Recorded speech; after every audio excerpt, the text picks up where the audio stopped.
ይሄ ቪዲዮ ሴቭ ቢደረግ በጣም ይጠቅማል።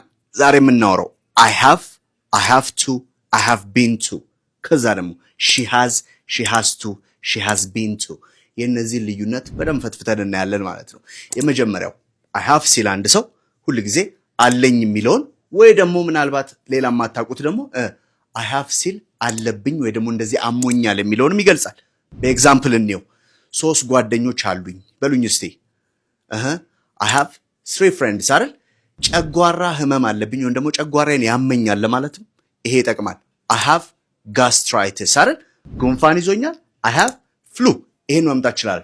ሁለተኛው አንያት I have to ምንድነው? ማድረግ አለብኝ ነው አይደል? ስለዚህ ማድረግ አለብኝ ስትሉ ወደ ቤት መሄድ አለብኝ። I have to go home. ይሄን ማለት ይቻላል። ኦኬ I have to go home. I have been to ግን ሄጄ ነበር ወይ ደግሞ እዛ ሄጄ አውቃለሁ ነው። ኦኬ ስለዚህ ኤክስፒሪየንሳችሁን እያወራችሁ ነው። ዱባይ ሄጄ አውቃለሁ። I have been to Dubai. ኦኬ ጎንደር ሄጄ አውቃለሁ። I have been to ጎንደር ትላላችሁ። አሁን በI have ከሰራን እስቲ ደግሞ hasን ደግሞ እንያት። she has to እና she has been to የሚለውን ማለት ነው። ኦኬ ልጆቹ አሏት፣ 2 ልጆች አሏት የሚለውን ትነግሩኛላችሁ። she has 2 kids or 2 children። በጣም አሪፍ።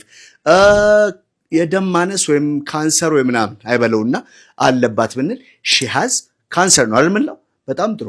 እንዲህ ማድረግ አለባት ደግሞ ሲሆን she has to ትጠቀማላችሁ። ኦኬ እንዲህም በለው። ለምሳሌ በጊዜ መተኛት አለባት she has to sleep early አይደል?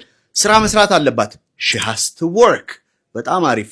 ጎንደር ሄዳ ዱባይ ሄዳ ሐረር ሄዳ ታውቃለች ካላችሁ ደግሞ she has been to ጎንደር she has been to ሐረር she has been to ታይላንድ ማለት ይቻላል ማለት ነው። ሶ እነዚህን በደንብ ያቸው ሴቭ አድርጉና እያንዳንዷን እናንተ ስሩ ኮሜንት ላይ። እናንተ ደግሞ I have to, I have been to, she has to, she has been to ያላችሁ የእናንተን ኤግዛምፕል አስቀምጡልኝ። we'll see you next time.